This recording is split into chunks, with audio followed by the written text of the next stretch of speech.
बच्चों last video में हम लोग बात कर रहे थे एम्ब्रियोनिक डेवलपमेंट की बात कर रहे थे। इसमें हमने जायगोट से लेकर कहाँ तक बनाया था, गैस्ट्रुला तक, गैस्ट्रुलेशन तक देखा था। जायगोट के बाद में क्या हुआ था, माइटोटिक डिवीजन हुआ था। इसमें क्या होता है, ग्रेजुअल इंक्रीज ऑफ सेल्स, ठीक है ना। सेल्स में क्या होता है, ग्रेजुअल जो इनका नंबर होता है वो क्या होता है, बढ़ता है। ओके, ये प्रोसेस कहलाता है आपका क्लीवेज का, ठीक है।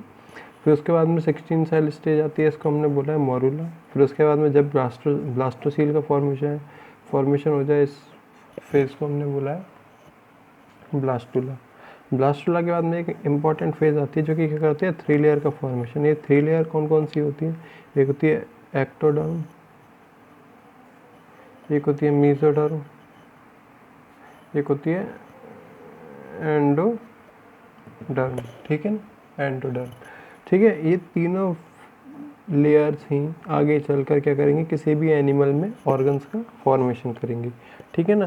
तो अगला हमारा टॉपिक है fate of germinal layers. Fate of, अगला हमारा टॉपिक है fate of germinal layer. Okay, अभी जर्मिनल लेयर 3 थी, एक्टोडर्म, मीजोडर्म एंड एंडोडर्म, ठीक है। ये हो जाएगी आपकी फेट। अब बात की जाए यदि एक्टोडर्म की, फेट का एक्चुअल मतलब होता है भविष्य में कौन सा ऑर्गन बनाने वाली है, या ये लिख सकते हैं ऑर्गन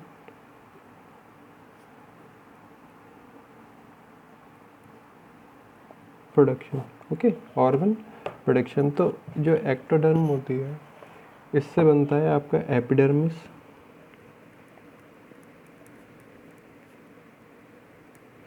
एपिडर्मिस बनता है एंड स्किन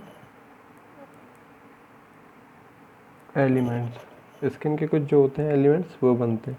साथ ही साथ क्या बनेंगी, जो स्किन पे क्या पाई जाती है, क्यूटनियस ग्लैंड्स पाई जाती है, जो उसको चिकना रखने का या स्मूथ रखने का क्या कर रही है, हेयर लाने का काम करती है। तो इन ग्लैंड्स को बोलते हैं हम क्यूटनियस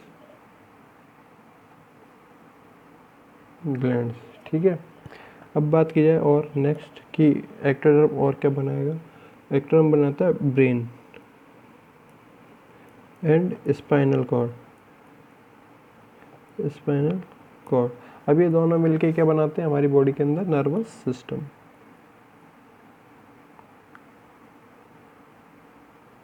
नर्वस सिस्टम का फॉर्मेशन करते हैं। ओके, फिर बात है ऑप्टिक नर्व्स, ऑप्टिक नर्व। और ये ऑप्टिक नर्व क्या होता है, ऑप्टिक वर्ड हमेशा यूज में लिया जाता है आई के लिए, आई नर्व्स। ओके, उसके बाद में हम बात कर सकते हैं आई में क्या, किस चीज़ की का, रेटिना, रेटिना का क्या फॉर्मेशन करता है, लेंस या कॉर्निया का बात कर सकते हैं हम लोग, ठीक है ना। हमारा जो इंटरनल ईयर होता है, एक ईयर को हम लोग 2 पार्ट्स में डिवाइड करते हैं। ईयर को हम लोग क्या करते हैं, 2 पार्ट्स में डिवाइड करते हैं। एक होता है एक्सटर्नल ईयर, एक होता है इंटरनल ईयर, ठीक है ना। एक होता है इंटरनल ईयर। तो एक्सटर्नल ईयर तो होता है जो हमारे बाहर से दिखाई देता है, ठीक है ना, जो कि बाहर निकला हुआ होता है हमारे माउथ से, ठीक है ना। इस रीजन को तो बोलते हैं हम लोग एक्सटर्नल ईयर। जो लेकिन इसके अंदर की तरफ जो रीजन पाया जाता है ट्यूब लाइक स्ट्रक्चर के रूप में, और 3 क्या पाए जाए, 3 बोन्स पाए जाए, malleus, incus, stapes, malleus, incus, stapes, ठीक है ना। ये तीनों बोन क्या बनाती है, हमेशा इंटरनल ईयर का फॉर्मेशन करती है। जो एक्सटर्नल ईयर होता है, जो इंटरनल ईयर होता है, उसका फॉर्मेशन किसने किया, एक्टोडर्म ने।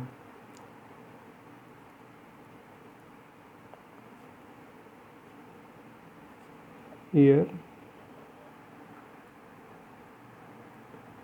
मेम्ब्रेन, ठीक है ना। ओके, अब बात की जाती दांत की या इंद्र, ठीक है ना। तीत की बात की जाए तो तीत कुछ इस स्ट्रक्चर के रूप में पाया जाता है, ठीक है ना, इस स्ट्रक्चर के रूप में पाया जाता है। तो तीत के ऊपर जो हार्ड कवरिंग होती है, इस पार्ट को हम लोग बोलते हैं इनेमल। क्या बोलते हैं? इनेमल, ठीक है ना। और जो इसका मिड रीजन होता है वो होता है इसका डेंटिन, ठीक है ना। जो इनेमल वाला पार्ट होता है बॉडी का क्या होता है, सबसे टफ पार्ट होता है, टफेस्ट पार्ट है, पार्ट ऑफ बॉडी। बॉडी का क्या होता है, सबसे ज़्यादा टफ पार्ट होता है, ओके। तो इसका फॉर्मेशन कौन करता है? एक्टोडर्म, इनेमल ऑफ टीथ, ठीक है ना। साथ ही जो हमारी सलाइवा रिलीज करती हैं सलाइवरी ग्लैंड्स, सलाइवरी ग्लैंड्स, ठीक है ना। पिट्यूटरी ग्लैंड्स, जिसे मास्टर ग्लैंड भी बोला जाता है, ओके। एंड हाइपोथैलेमस,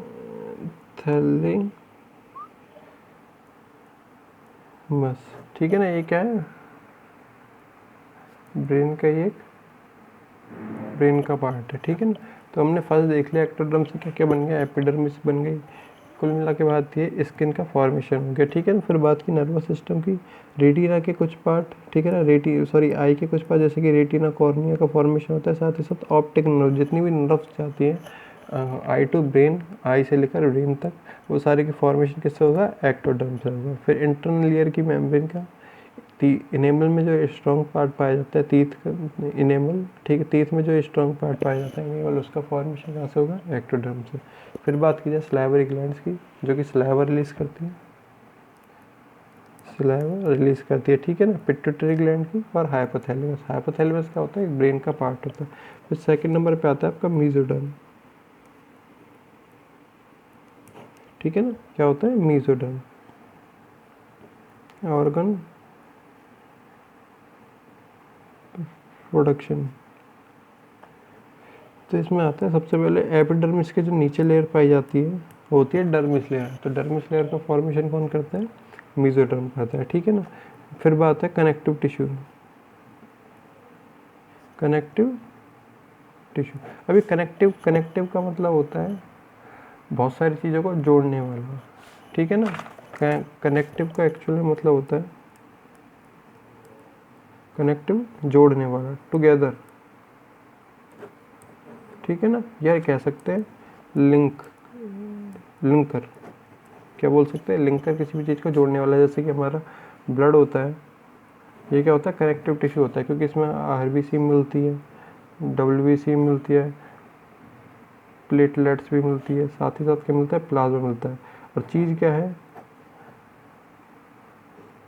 एक है ब्लड, लेकिन इसमें चार चीज़ मिल रही है, तो चारों के मिलने से ही क्या बन रहा है? एक ब्लड का फॉर्मेशन हो रहा है। तो इसीलिए इसको बोलते हैं, बहुत सारी चीज़ें आपस में जुड़ी हुई पाई जाती है, इसको इसीलिए इसको बोला जाता है कनेक्टिव टिश्यू, ठीक है, लाइक ब्लड, ठीक है ना। कनेक्टिव टिश्यू का फॉर्मेशन करते हैं। जो बॉडी के अंदर स्केलेटन पाया जाता है, हड्डियों का ढांचा जो होता है, उसका फॉर्मेशन एंडो स्केलेटन, ठीक है ना, एंडो स्केलेटन का। साथ ही साथ बात की जाए हार्ट की, हार्ट एंड ब्लड वेसल्स, मतलब ये कह सकते हैं हम कनेक्टिव टिश्यू में ब्लड का फॉर्मेशन हो चुका, मीजोटर्म ने किया। हार्ट का फॉर्मेशन हो चुका, मीजोटर्म ने किया। ब्लड वेसल्स का फॉर्मेशन हो गया, मीजोटर्म ने किया। कुल मिला के सर्कुलेटरी सिस्टम का फॉर्मेशन कौन करती है? वेस्कुलर सिस्टम का फॉर्मेशन कौन करती है? मीजोटर्म करती है, ठीक है ना। और बात की जाए किडनी, ठीक है ना, किडनी के साथ साथ गोनाड्स, मतलब रिप्रोडक्टिव ऑर्गन, मेल और फीमेल में रिप्रोडक्टिव ऑर्गन होते हैं, लाइक पेनिस, सॉरी टेस्टिस और वजाइना, ठीक है ना, ओवरी वगैरह। तो इनका फॉर्मेशन कौन करेगा? मीजोडर्म करेगा, ठीक है। फिर बात की जाए स्प्लीन की, ठीक है, स्प्लीन नोटोकॉर्ड और डेंटिन ऑफ टीथ। स्प्लीन क्या होता है, जहाँ पर आरबीसी आके क्या होती है 120 डेज बाद आकर डेड होती है, ठीक है ना। स्प्लीन रीजन कर लेते हैं, नोटोकॉर्ड आपको पता ही है, जो भी रेडी कर दी थी उसे। और डेंटिन पार्ट अभी भी समझा था, डेंटिन पार्ट क्या होता है, जो एनिमल के नीचे पाया जाता है टीथ में, इस पार्ट को हम लोग बोलते हैं डेंटिन पार्ट, ठीक है ना। इसका फॉर्मेशन किससे होगा, मेसोडर्म से। इसका फॉर्मेशन होगा मेसोडर्म से। थर्ड बात की जाए किसकी, एंडोडर्म की। ऑर्गन प्रोडक्शन,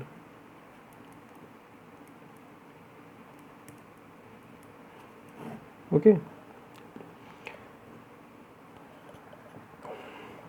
तो इसको कह सकते हैं हम लीवर का फॉर्मेशन। क्यों, क्योंकि गैस्ट्रिक जूस का फॉर्मेशन करता है, गैस्ट्रिक ग्लैंड्स का फॉर्मेशन करता है, जो कि करते हैं गैस्ट्रिक जूस का फॉर्मेशन करती है, साथ ही साथ इंटेस्टाइन का,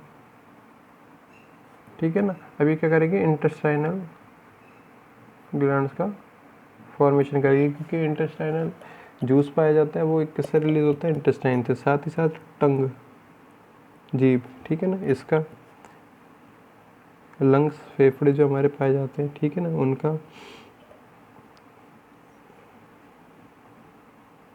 प्रिमोडियल जर्म सेल्स, ये क्या करती है, गैमेट प्रोडक्शन। हमने लास्ट में देखा था स्पर्मेटोजेनेसिस और oogenesis में देखा, प्रीमिडियल जर्म सेल थी, स्पर्मेटोजेनेसिस में स्पर्म का फॉर्मेशन कर रही थी, ठीक है ना, और oogenesis में ओवा का या ओवम का फॉर्मेशन कर रही थी, गैमेट फॉर्मेशन, ओके। साथ ही साथ कुछ अगर बात की जाए कुछ एक्वेटिक एनिमल्स की, उनमें गिल्स का फॉर्मेशन कर रही है, लीवर का कर रही है, ठीक है ना, पेनक्रियास का कर रही है,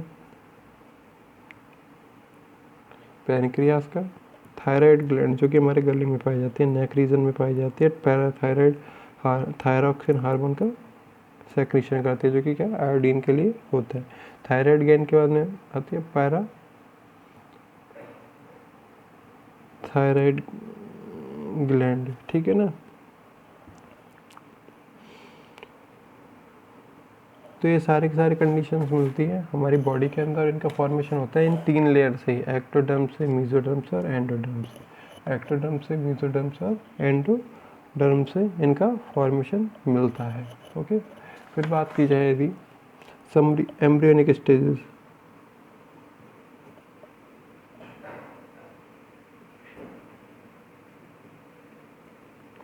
एम्ब्रियोनिक स्टेजेस हमने बात की थी, ठीक है ना। सबसे पहले जायगोट बना, जायगोट या जायगोट बनता है हमेशा फर्टिलाइजेशन के बाद में बनता है। बाद में भी कब बनेगा, लगभग 24 से 30 घंटे हावर, ठीक है ना, 24 से 30 घंटे के बाद में सारा का सारा प्रोसेस चालू होगा। तो ये सारा का सारा क्या कहला रहा है, हमारा एम्ब्रियोनिक स्टेज कहला रही है कि पहली फर्स्ट वीक में क्या होगा, सेकंड वीक में क्या होगा। यहाँ पे हम डालते हैं फर्स्ट वीक, ठीक है ना। अब फर्स्ट वीक में क्या होगा, जितने भी ये होगा फॉर्मेशन ऑफ मॉरूला, फॉर्मेशन ऑफ मॉरूला आपको पता ही है, हमने भी बात की थी, जो 16 सेल स्ट्रक्चर होती है, इसका फॉर्मेशन कब होता है, फर्स्ट वीक में, और वो भी थर्ड डे, ठीक है ना, तीसरे दिन, या कह सकते हैं हम लोग 72 हावर के अंदर, 72 हावर के अंदर क्या होगा, आपके मॉरूला का फॉर्मेशन होगा, ठीक है ना। लगभग 7 से 8वें दिन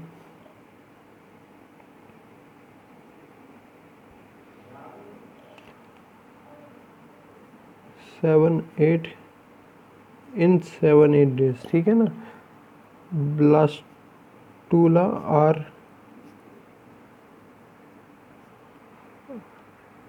फॉर्म, ब्लास्टूला आर फॉर्म। तो ब्लास्टूला का फॉर्मेशन कब होगा, मतलब ब्लास्टर सेल का फॉर्मेशन लगभग 7 से 8 दिन के बाद में होगा। फर्स्ट वीक में यही काम होंगे। फिर बात की जाए थी सेकेंड वीक की, ठीक है ना, फिर बात की जाएगी सेकंड वीक की। तो सेकंड वीक में होता है जो भी ब्लास्टोसिस्ट बनी है, ठीक है ना, ये कहाँ पे एंटर हो जाती है, यूट्रस में, blastocyst enter in uterus of female, क्योंकि यूट्रस में क्या होता है, एम्ब्रियो डेवलपमेंट, ठीक है ना। फीमेल बॉडी के यूट्रस पार्ट में ही क्या होता है, एम्ब्रियो का डेवलपमेंट होता है। तो जब ब्लास्टोसिस्ट बनाता है हमारे पास पहले वीक में 7वें 8वें दिन, ठीक है ना, वो कहाँ पे पहुँच जाता है, यूट्रस पार्ट में पहुँच जाता है सेकेंड वीक के अंदर। कहाँ पे, यूट्रस पार्ट में पहुँच जाता है, ठीक है ना।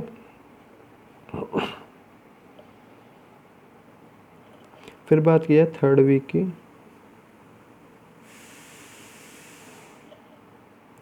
फिर बात की जाती है किसकी, थर्ड वीक की। तो थर्ड वीक की हम लोग बात करेंगे नेक्स्ट वीडियो में। Thank you.